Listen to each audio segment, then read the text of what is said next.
विश्वरत्न Bodhisattva संविधानकार doctor Babasaheb Ambedkar त्यांच्या कार्याला आणि प्रतिमेला त्रिवार अभिवादन करतो. बोलण्याचा मी प्रयत्न करतो.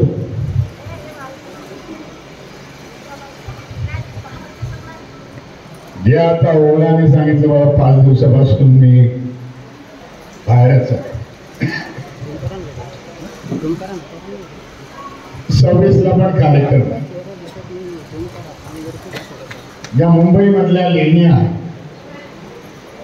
त्याच्यावरती भारतीय बौद्ध महासभेचे सैनिक पदाधिकारी लेणी संवर्धन असे हजारो लोक जाऊन ज्या अतिक्रमण 26 तारखेला जो हिंदूंचा सण आहे तो थांबवण्यासाठी आम्ही तिथे जाणार आहोत आणि त्याला विरोध करणार आहोत. मुंबईमध्ये अशा 4-5 बौद्धों की जो धरोहर थी उसको हटाने का त्या साफ करण्याचा त्यातून अतिक्रमण काढण्याचा आम्ही लोकांनी भारतीय बौद्ध महासभेने प्रयास केलेला. तसाच उपक्रम 26ला आहे. 27ला मी पुन्हा एकदा नाशिकमध्ये जाईन. नाशिक रोडमध्ये भारतीय बौद्ध महासभेने आणि स्थानिक संस्थेने एक चांगल्यापैकी बुद्धविहार उभारलेलं आहे आणि त्या बुद्धविहाराचं उद्घाटन करण्यासाठी 28 तारखेला भीमाश भंडारदरा येथे दादासाहेब रुपवते यांच्या स्मृतीला 100 वर्ष होते. त्यांच्या संपूर्ण कुटुंबाने त्यांच्या मुलांनी सांगितलं भीमरावजी आपण यावं. दादासाहेब रुपवतेंची पूर्वीची कारकीर्द रिपब्लिकन पासून सुरुवात झाली. रुपवतेंनी त्या काळाला धम्मयानामध्ये चांगलं कॉन्ट्रीब्युशन केले. प्रबुद्ध भारताचे काही काळ ते संपादक होते. अशा त्यांच्या कार्यक्रमाला मी तिथे जाऊन संबोधित करतो. इकडून पुन्हा जाऊन युनियन बँकवाले माझी वाट बघतायत वाशीला. कोणाला कितीही सांगितलं बाबा तब्येत बरोबर नाही परंतु यावं लागेल हा असा आग्रह असतो आणि आग्रह न तोडता बाबा की आता आपल्या इथून 5 वाजता union bank of India SC ST Buddhist association जवळजवळ 550 लोक त्यांच्या अधिवेशनाला मी संबोधित करणार. एकदा कमिटमेंट केली की ती पूर्ण करणं हा माझा तरी बाबा कमिटमेंट केलेली आहे आपल्याला जावं लागेल. त्यामुळे त्याला एक 5 दिवसाचे कार्यक्रम नियोजनाचा अभाव होतो. ज्या तारखा मी समजत होतो पुढच्या महिन्यामध्ये आहेत त्या फेब्रुवारीमध्ये आल्या. त्याच्यामुळे मग किती अडचणी आल्या तरी मी जाण्याचा तिथे प्रयास करतो. म्हणून ह्याचा काही भाऊ करणं काही गत्यंतर नाही असं मी आपल्या माझ्या सगळ्या पदाधिकाऱ्यांना सांगतो. जो आपण वसा उचललेला आहे ज्या मार्गाने जायचं आहे जो 2014 मध्ये या सगळ्या पदाधिकाऱ्यांनी माझ्यावरती जबाबदारी टाकली. खरं बेसिकली मी काही या पदामधला लायक नव्हतो.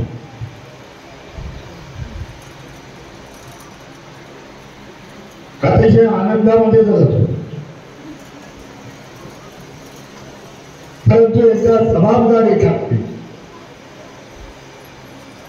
त्याला न्याय देणं हा माझा कर्तव्य मी समजतो. म्हणून मी आज देशाच्या कानाकोपऱ्यामध्ये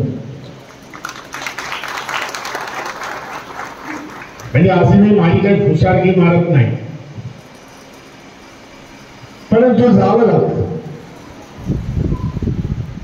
महाराष्ट्र काही आमच्यासाठी एम्स आणि ऑब्जेक्ट नाही.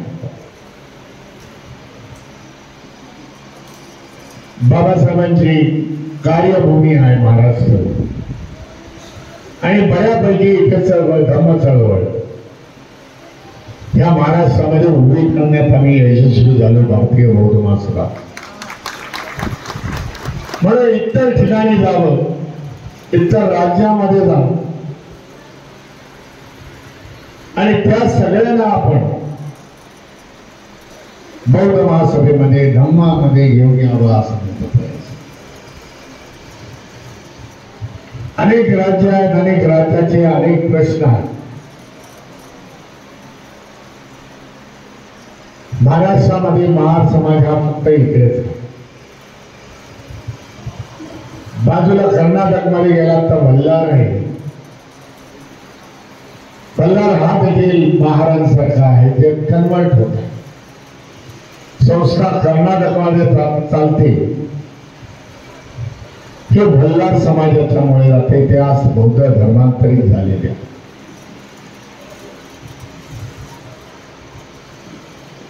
उत्तर प्रदेशामध्ये गेला तर रविदासी समाज हा फार मोठ्या संख्येने आहे. तो बाबासाहेबांना मानतो, त्याच्याशी आपल्याला संवाद साधावा लागतो.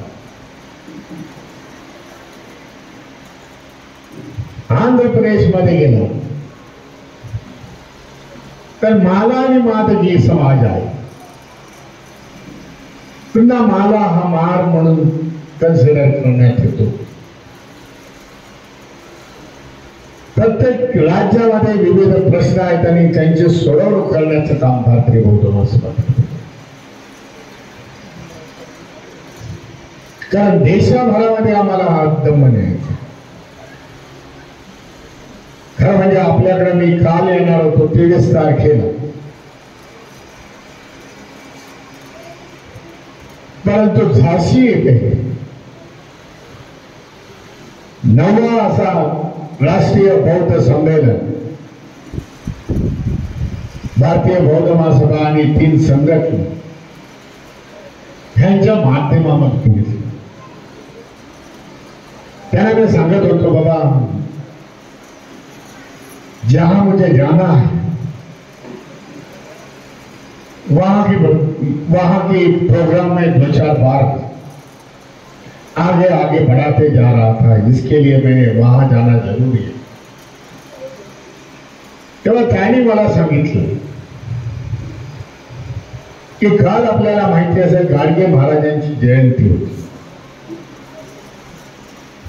आणि गाडगे महाराजांना मानणारा हा खूप मोठा समाज उत्तर भारतामध्ये तो परित आपण त्याला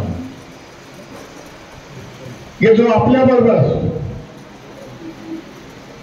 बौद्ध धर्माबरोबर असतो, आपल्या संघटनेमध्ये असतो.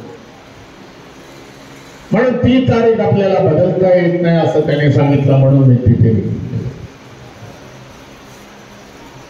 गाडगे महाराज बाबासाहेब यांचं नातं अतूट आहे.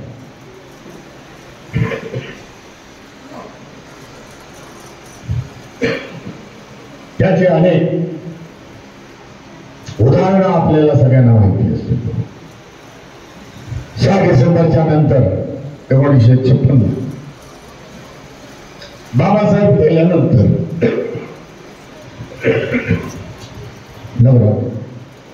बाबासाहेब गेल्यानंतर 20 डिसेंबरला गाडगे महाराजांनी आपली जीवन ज्योत संपवली. त्यांनी अन्न पाण्याचा त्याग केला. बाबासाहेब नाही तर माझ्या जीवनाला काही अर्थ नाही, अशा प्रकारची त्यांचं वक्तव्य होतं.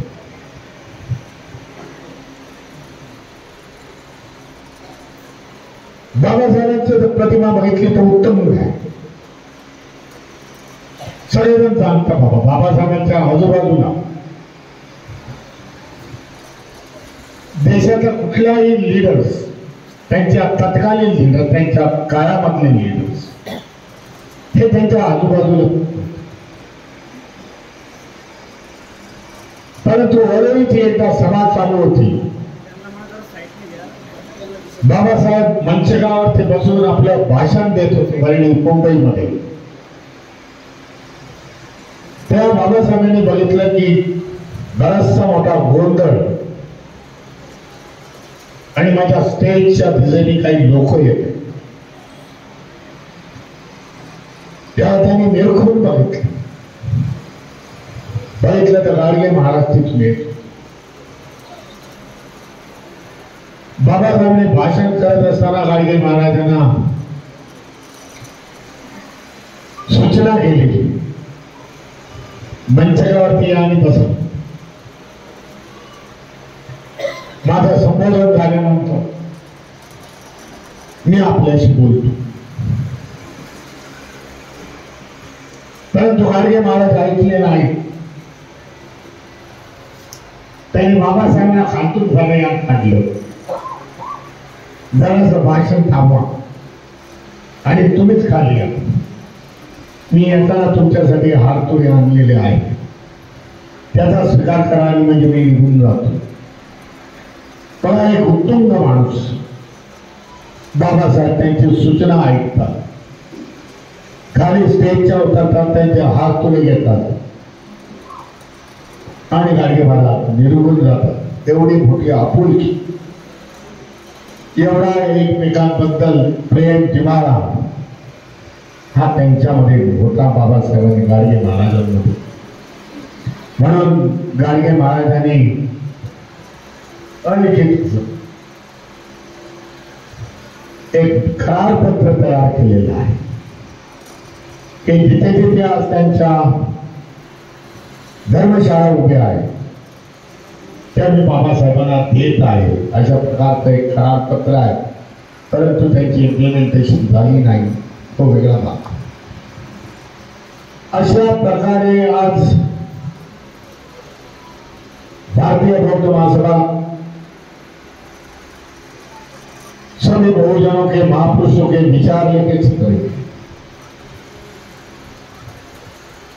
काल त्या झाशीच्या याच्यामध्ये देखील मी अशाच प्रकारचं मी बयान दिलं, अशाच प्रकारचं मी संबोधित केलं. तेव्हा त्यांना सांगितलं एवढ्या मोठ्या संख्येने आज तुम्ही 30-35 जमले आहात. त्या झाशी या शहरामध्ये लेकिन इसके पहले 1 साल पहले मैंने प्रयागराज में जे काय आता डुक्की बिक्कीचा प्रयोग हे चाललेला आहे, त्या प्रयागराज मध्ये अशा प्रकारचा बौद्ध धर्म संमेलन केलं होतं आणि दाखवून दिलं. सगळ्यांना दाखवून दिलं. हळूहळू बौद्ध समाज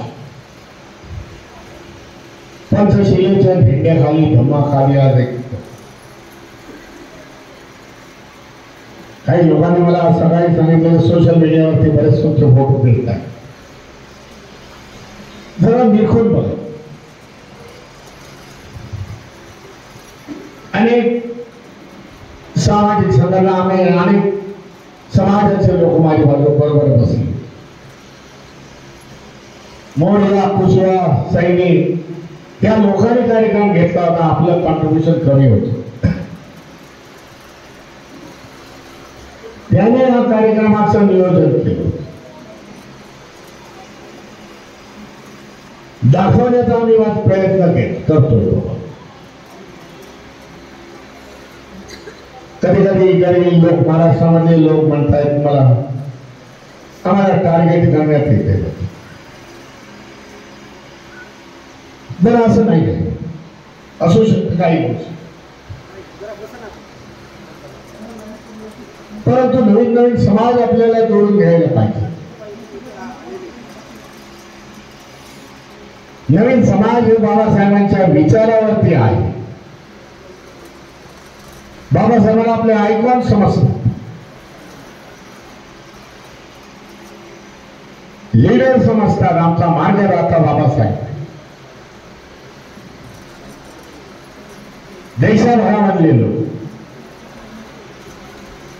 त्या सगळ्यांना हळूहळू आपल्याला बौद्ध धम्मामध्ये आणलं गरजेचं. कोण तुम्हाला टार्गेट करेल? ज्या दिवशी या देशामध्ये जर बौद्धांबरोबर हा कुसवार उभा राहिला, हा सैन्य उभा राहिला, मोरीला उभा राहिला. जे समाजात उत्तर भारतामध्ये करोडोमध्ये की इथे मांस मटन वगैरे असलं काही खात नाही, बौद्ध आहेत हे सगळे. ह्या सगळ्या ह्या बॅरिकेड सोडून आपल्याला आपल्या समाजामध्ये आपल्या धर्मामध्ये आलं.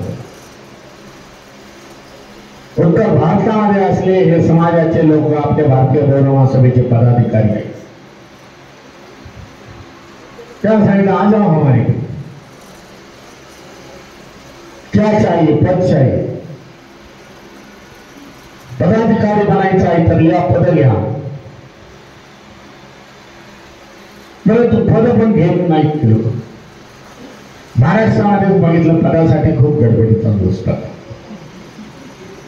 पण ते लोक पद वगैरे घेत नाही. हमारा कॉन्ट्रीब्यूशन बोल, हमें क्या करना है वो बोल दो, हम उसके संभाल लेंगे. आपल्या कक्षा आपल्याला वाढवाव्या लागतील धम्माच्या. जेव्हा कक्षा जेव्हा तुम्ही वाढवा त्या दुसरा तिसरा कोणी तुमच्याकडे असा वरती बघून देखील बोलणार नाही.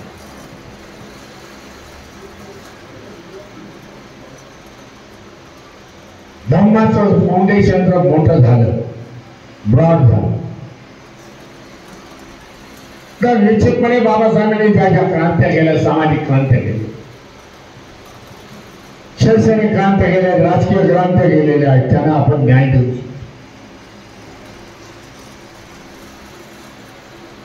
जे सत्तेवरती आज आहेत, दिल्लीमध्ये बसलेले आहेत,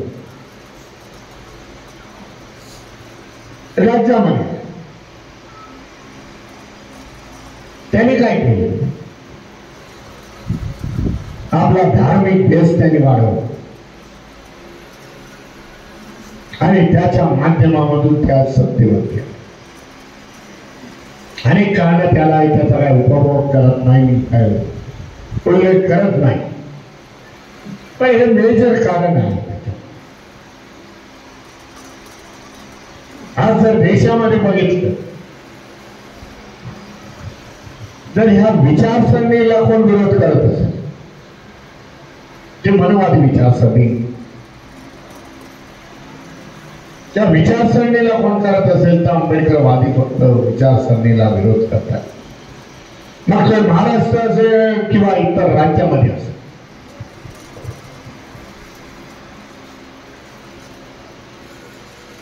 काही पूर्वीचे मायनॉरिटी, ज्याचा मुस्लिम म्हणून मी उल्लेख करेन, एवढे अन्याय अत्याचार होत आहेत त्यांच्या. एकेकाळी रस्त्यावरती लढाई करणारे समाजात घरामध्ये चुपचाप बसले, क्योंकि भय आणि डरचा त्याचं वातावरण आहे त्यांच्या समाजात.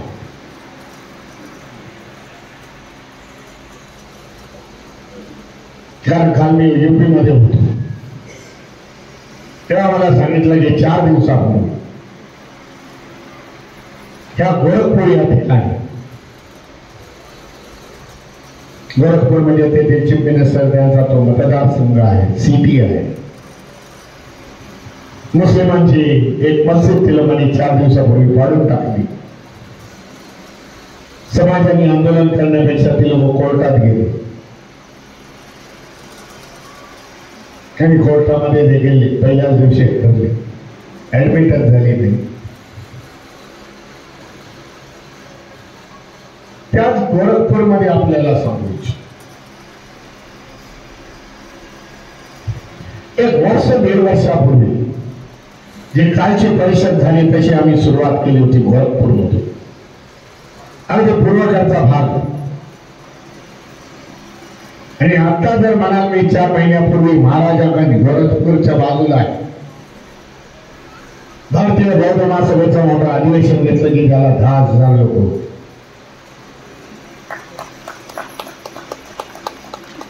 त्या गोरखपूरमध्ये अशा प्रकारची आमची बौद्ध धम्म संमेलन सुरुवात होत असताना 5 संमेलन घेतली त्या काळामध्ये 1.5 वर्षापूर्वी.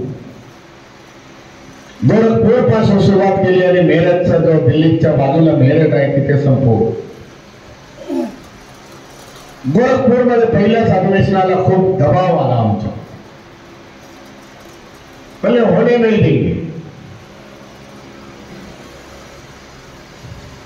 बऱ्याचशा पोलिसांच्या माध्यमातून कार्यकर्त्यांना धमकावण्यात आला. लेकिन आम्ही स्टैंड घेतला, इधर ही करेंगे.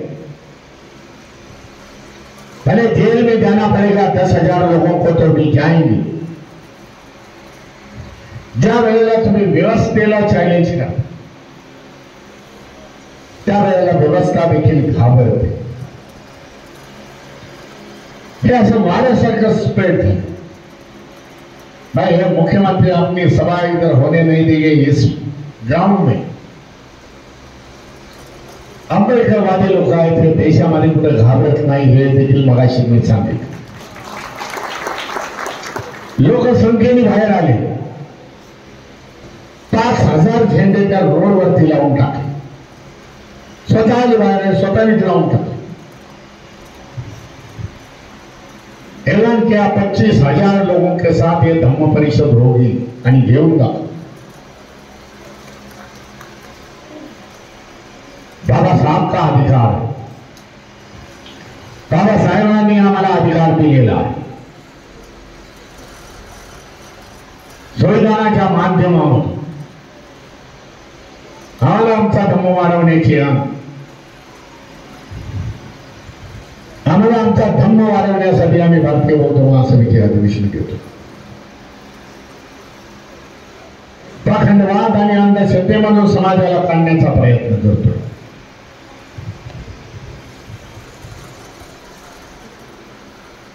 आणि ह्याच्यासाठी महाराष्ट्रामधले लोक, बौद्ध समाज, धम्माची जनता ह्याने एक आदर्श निर्माण करायला पाहिजे. तेथील लोकांसाठी जे उत्तर भारतातले गवई बसलेले आहेत तिथे मंचकावर, ते जेव्हा 10-15 वर्षापूर्वी उत्तर भारतामध्ये जायचे मीराताईंच्या बरोबर, मीराताई या महिलांना बोलायची घुंगट टाव. महिला काही घुंगट उठवायच्या नाही, तेवढ्या पुरत्या उठवायच्या, पण घुंगट घालायचं निघायचं ते देखील साक्ष. आणि हा महिलांचा नवीन जनरेशन आलंय, नवीन महिला ज्या आलेल्या तरुण वर्ग महिला असल्या काही घुंगट मध्ये नाही, अगदी फॉरवर्ड आहे. बौद्ध धर्मासाठी ती लोक आहे. त्यांनी एकदा मला सांगितलं, देवराजी यही रूट से जा रहे. तो 9:30 बोला, मैंने तो 9:30 की गाड़ी है, मुझे तो लखनऊ किसी हालत में 12 बजे मेरे को वहां शुरुआत करनी. एक दफे हमें तो देख लो, भारतीय बौद्ध महासभा की महिलाओं को तो देख लो. 3 शिबिर हुए हैं, त्या महिला 8:30 वाजता तुम्हाला सांगतो 150च्या संख्येने त्या विहारामध्ये उपस्थित होते. आणि सांगितलं 3 शिबिराच्या माध्यमातून आम्ही घडत गेलो. आणि चांगल्या सुशिक्षित शिक्षिका वगैरे, काही प्रायव्हेट मध्ये जॉबला जाणार, एका निर्णायक पद्धतीने आपण या देशामध्ये चाललेलो आहे धम्म घेऊन. कारण बाबासाहेबांची क्रांती आपल्याला पाडून द्यायची नाही, धम्म क्रांती कमी पडून द्यायची. हा एक मकसद आहे आपला. हा देश पुन्हा एकदा बौद्ध धम्माकडे कसा जाईल, जास्तीत जास्त लोक धम्माकडे कसे येतील, आणि देशाची जी छवी आहे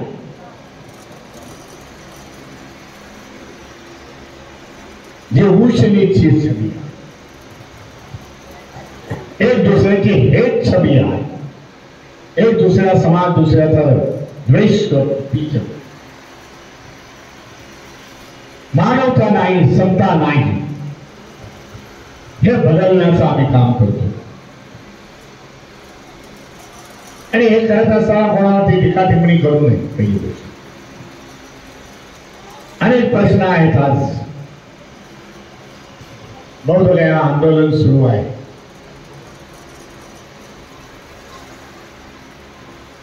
मला पण जरा खेद वाटतो की मी जाऊ शकलो नाही. त्या आंदोलनात प्रकाश लामांचे सारखे फोन आले. राहुल आमचे एक ट्रस्टी आहेत, ते मागे गेले होते, त्यांनी सपोर्ट केला. परंतु जे आंदोलन चालू आहे त्याच्याबद्दल जरा माझी नाराजी. एका बाजूला प्रचंड विरोध आहे, त्याच्यासाठी त्या मार्गाने जावं लागेल. म्हणून नव्या प्रकारच्या स्ट्रॅटेजी आम्ही ठरवतो. येणाऱ्या काळामध्ये बौद्ध जे राष्ट्र आहेत त्यांचे ऑफिसर दिल्लीमध्ये आहेत, त्यांची जाऊन गाठभेट घेणार, त्यांना निवेदन देणं, बाबाने सपोर्ट करायला, आपल्या देशाचा दबाव तिथे टाका. बिहारमध्ये आम्ही जाऊन गाठीभेटी घेणार. कारण हा कायदा झालेला आहे, तो कायदा जेव्हा ओव्हर रूल होत नाही तेव्हा त्या आंदोलनाला काही इश्यू नाही, आंदोलन होत राहील. पण कायदा कसा तुम्ही रद्द करणार हा समोरचा प्रश्न आहे. राजकीय आपल्याकडे तेवढे पाठबळ नाही.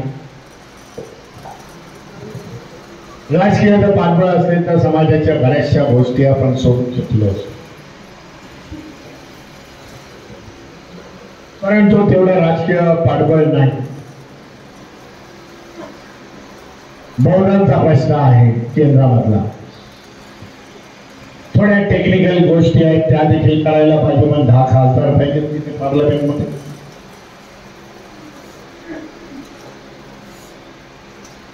महाबोधी बिहारासाठी पण बौद्ध खासदारांची लिस्ट काढलेली आहे. पार्लमेंटमध्ये येतात. पार्लमेंट काहीतरी आठवड्याभरामध्ये परत फायनल सेशन त्यांचं चालणार आहे. अशा प्रकारच्या नीती आपल्याला अपनावावी लागेल. परंतु संघर्ष हा बाबासाहेबांनी सांगितलेला आहे. संघर्ष आपला नारा आहे. जे काय प्राप्त झालंय ते संघर्ष केल्याशिवाय काय प्राप्त झालं नव्हतं. ना बाबासाहेबांना प्राप्त झालं संघर्ष केल्याशिवाय, ना आपल्याला होतं. येणाऱ्या काळामध्ये देखील संघर्ष ठेवावा लागेल. दुसऱ्या बाजूने आपल्या ज्या ज्या संस्था त्याला पाठबळ द्यावं लागेल. आज एक ट्रेंड चाललाय समाजामध्ये कि बाबा जो बाबा साहब की संगठना है वही चलाओ. ज्या बाबासाहेबांनी संघटना काढल्यात, बौद्ध महासभा आहे, समता सैनिक दल आहे, राजकीय पार्टी, शैक्षणिक इन्स्टिट्यूशन आहे, सिद्धांत. आज लोक म्हणतात पुढे बाबा त्याच चालवा. दिल्लीमध्ये 4-5 संघटना असतात, स्वतःच्या लिडरशिप साठी काम करतात, मंडळ. त्यांना बरं विचारावं असं वाटतं, बाबा काय साध्य करतात. हा चेंज समाजामध्ये यायला पाहिजे, दबाव यायला पाहिजे आपल्या सगळ्यांचा. बंद करू हे सब नाटकबाजी. संस्था काढणार, अध्यक्ष खजिनदार वगैरे करणार, समाजामध्ये दुफळी होणार. काही साध्य करत असाल तर त्यांच्या बरोबर आहे.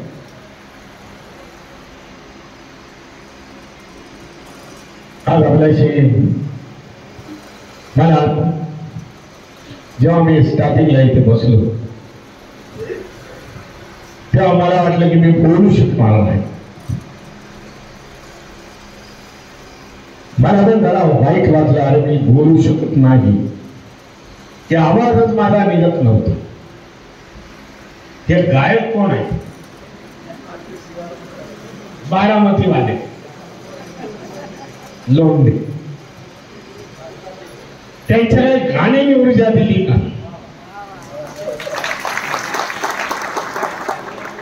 हा, दोनच राजे झाले. बोलो लढना पडेगा आपल्याला, पण बोलना पडेगा आपल्याला, पण. आणि जेव्हा जेव्हा अशा प्रकारचे धार्मिक कार्यक्रमाला जातो, धम्माची जी ऊर्जा मिळते, त्या ऊर्जेमुळे मी आज आपल्या समोर उभा.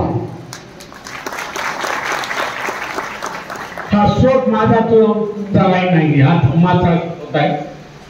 म्हणून आज आपल्या समोर उभा आहे आणि आपल्या समोर संवाद साधतोय. पुन्हा एकदा 5 वाजता मी बँकेच्या समोर बोलेन, पण ऊर्जा आली आपल्या सगळ्यांना बोलून त्या गायकाच्या, बारामतीच्या लोंढे यांच्या गायकाच्या माध्यमातून त्याचं देखील अभिनंदन करतो. आपल्या सगळ्यांचं अभिनंदन करतो. हे सोमवार असून देखील आपण एवढ्या मोठ्या संख्येने आलात की त्याच्यामुळे माझ्या एका चुकीमुळे आपल्याला या सोमवारी हा कार्यक्रम घ्यावा लागला, त्याच्याबद्दल खेद व्यक्त करतो. आपल्या बाजूला पिंपरी चिंचवड माहिती, बाबासाहेबांचा पुतळा खूप सुंदर आहे. मी लोकांना आम्ही सांगतो, बाबा जा पिंपरी चिंचवड आहे, बाबासाहेबांचं शिल्प बघा, बाबाचा पुतळा बघा. बऱ्याच वर्षापासूनची मागणी होती, बऱ्याच वर्षापासूनची मागणी होती. बाजूला जो भूखंड होता,